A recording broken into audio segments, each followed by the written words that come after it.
Hello students, C programming language की lecture series में आपका स्वागत है। इस वीडियो में हम एक प्रॉब्लम सॉल्व करके देखेंगे और उसका कंट्रास्ट करेंगे फॉर एंड व्हाइल से। दोनों लूप से हम यहाँ पे लॉजिक बना के देखेंगे। तो सबसे पहले हमारे पास जो सीरीज है वन, हमको यहाँ पर इस सीरीज का सम फाइंड करना है 1 + 2 + 3 अप टू n टर्म्स। तो n टर्म्स मतलब सपोज करिए अगर यूजर ने डाला 5 तो ये सीरीज बन जाएगी 1 + 2 + 3 + 4 + 5। यूजर ने 6 डाला तो +6 हो जाएगा। तो हमको उनका सम फाइंड करना है। तो सबसे पहले हम इस प्रोग्राम को बनाते हैं फॉर लूप से। तो मैंने सबसे पहले यहाँ पे लिखा इंट मेन। अब यूजर से मैंने n की वैल्यू मांगनी, क्योंकि n टर्म्स हमने लिखा है तो हम n की वैल्यू मांगेंगे। n हम यूजर से वैल्यू मांगने के लिए यूज कर लेंगे। एक वेरिएबल i ले लेते हैं हम, जिसको हम इनिशियलाइज करने के लिए यूज करेंगे। तो यूजर से मैंने वैल्यू मांगी एंटर।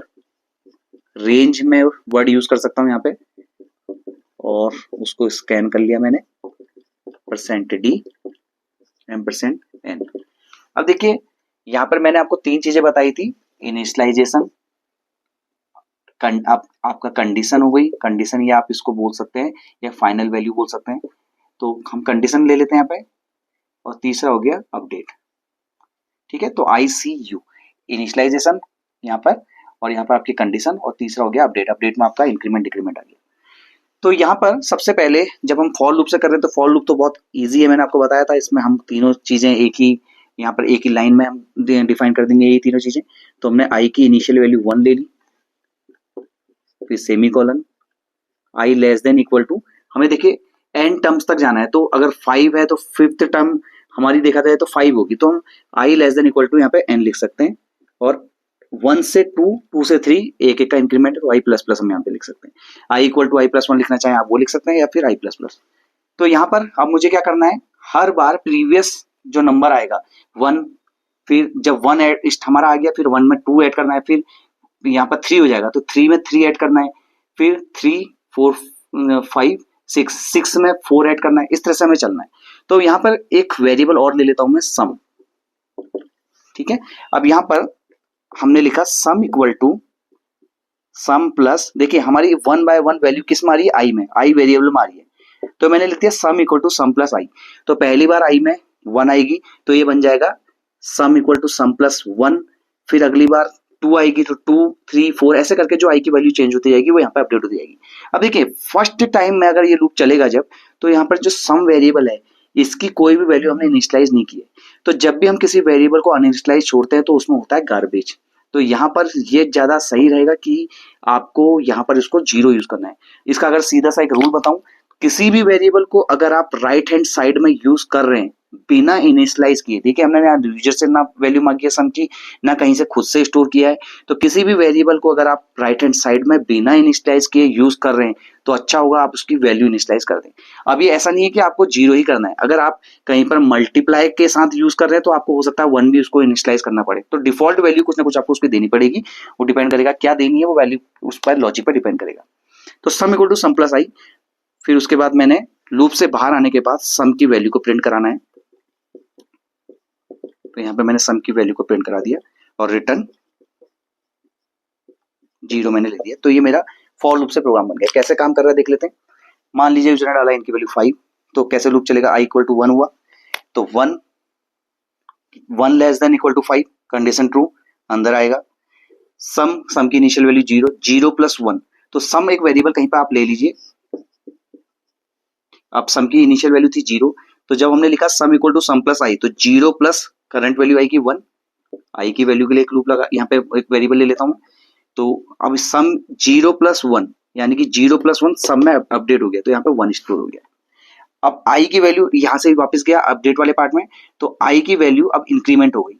अब i की वैल्यू हो गई 1 से 2। फिर अगला आया 2 <= 5 कंडीशन ट्रू, अंदर आया फिर से। तो सम की अब इस बार प्रीवियस वैल्यू उठाएगा जो कि थी 1, तो 1 + 2 यानी कि 3, तो 3 स्टोर हो गया सम में, यहाँ पे 3 स्टोर हो गया। उसके बाद फिर i की वैल्यू इंक्रीमेंट हुई, i की वैल्यू हुई 3, 3 <= 5, फिर अंदर आया 3 <= 5 आपकी कंडीशन ट्रू है, अंदर आया। सम की लास्ट वैल्यू थी 3, 3 प्लस करंट वैल्यू आई की थी 3, तो 3 + 3 6 हो गई।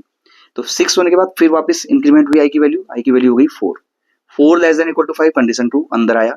सम की लास्ट वैल्यू 6, आई की करंट वैल्यू 4, तो 6 + 4 10, यहाँ पे 10 स्टोर हो गया।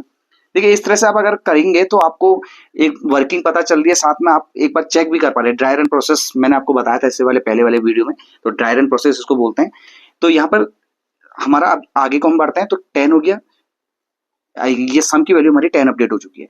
अब आई की वैल्यू नेक्स्ट वैल्यू हो जाएगी 4 के बाद 5, तो फिर ऊपर गया 5 लेस देन इक्वल टू 5, अभी भी ट्रू है, लेस देन हो चाहे इक्वल टू हो दोनों केस में ट्रू माना जाएगा। फिर सम की लास्ट वैल्यू थी 10, 10 प्लस 5 हो गया 15, 15 उसके बाद आई की वैल्यू हो गई 6। तो अब ये जब 6 हुआ तो अब देखिए 6 लेस देन इक्वल टू 5 बन गए, जो कि फॉल्स है। तो ये फॉल्स होने पर सीधे यहां से आएगा बाहर, इस जहां पर उसकी बॉडी है उसके पास। तो यहाँ पर करंट वैल्यू जो सम की 15 थी, तो ये स्क्रीन पर 15 प्रिंट कर देगा। तो आप अगर देख लीजिए लॉजिक, अगर 1 प्लस 2 प्लस 3 प्लस 4 प्लस 5 को अगर आप ऐड करें तो 5 प्लस 4 9, 10 11 12 13 14 15, तो 15 आपका आंसर यहाँ पर प्रिंट हो गया। अब सेम प्रोग्राम हम करते हैं व्हाइल लूप से, इसी को सेम प्रोग्राम को बना लेता हूँ मैं, तो आपको थोड़ा फर्क भी मालूम चल जाएगा क्या फर्क है दोनों केसेस में, दोनों के लॉजिक में। फिर से मैंने वेरिएबल एन लिया, आई लिया, सम लिया, सम को इनिशियल 0 से कर दिया। यहाँ पर भी यूजर से बोला एंटर रेंज, जो वैल्यू यूजर ने डाली वो मैंने एन में स्टोर करवा ली। अब यहाँ पर फिर से देखिए, यहाँ पे मैंने लूप स्टार्ट कर दिया था, तो यहाँ पर अब मैं सबसे पहले आई को इनिशियलाइज करूंगा 1 से, क्योंकि इनिशियलाइजेशन कंडीशन अपडेट ये तीनों चीजें तो यहाँ पे भी चाहिए। तो मैंने आई को अभी भी आप आई को चाहे तो यहाँ पे भी ले सकते थे, लेकिन मैंने कोई बात नहीं यहाँ पे ले लिया, कोई दिक्कत नहीं इसमें।